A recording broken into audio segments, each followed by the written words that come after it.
Hi, welcome to my channel. Today we are going to learn chapter 3 of class 7 science, fiber to fabric. This chapter is about animal fibers. In the first part we learned about the wool yielding animals, which are sheep, goat, yak and some other animals. And in this second part we are going to learn about the silk. Silk fibers are also animal fibers. Silkworms spin the silk fibers. The rearing of silkworms for obtaining silk is called sericulture. Before we discuss the process of obtaining silk, it is necessary to know the interesting life history of the silk moth. The life history of silk moth. The female silk moth lays eggs from which hatch larvae. The larvae of silk moth is known as the caterpillars or silkworms.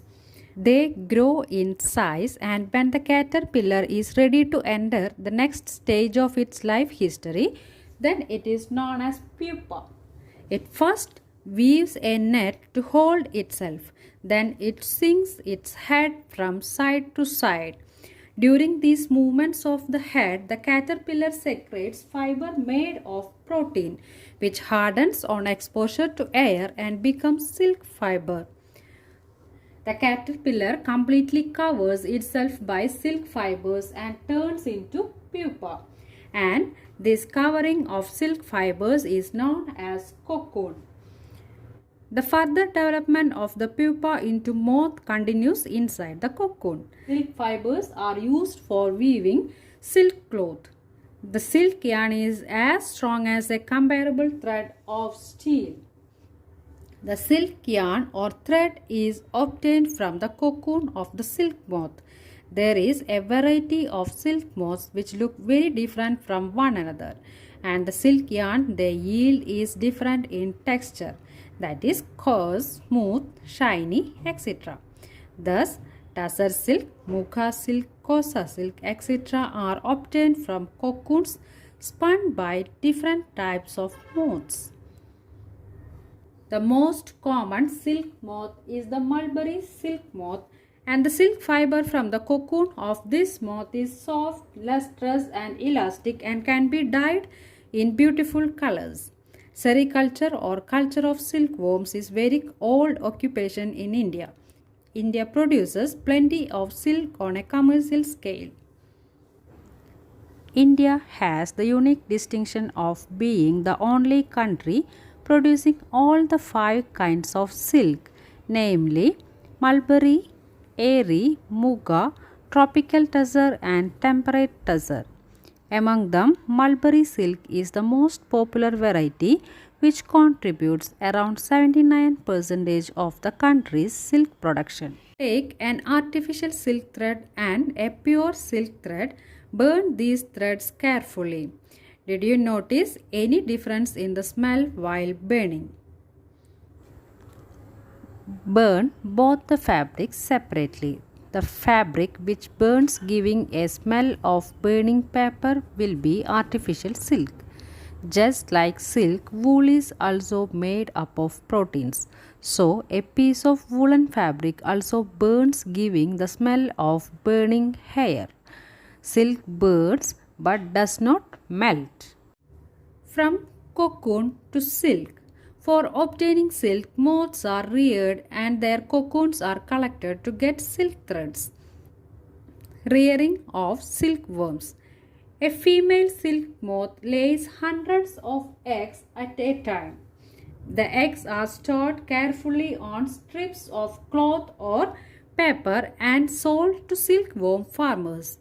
The farmers keep eggs under hygienic conditions and under suitable conditions of temperature and humidity. The eggs are warmed to suitable temperature for the larvae to hatch from the eggs. This is done when the mulberry trees bear the fresh crop of leaves.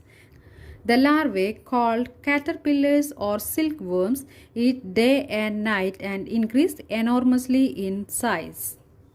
The larvae are kept in clean bamboo trays along with freshly chopped mulberry leaves. After 25 to 30 days, the caterpillars stop eating and move to a tiny chamber of bamboo in the tray to spin cocoons. The small racks or twigs may be provided in the trays to which cocoons get attached. The caterpillar or silkworm spins the cocoon inside which develops the silk moth.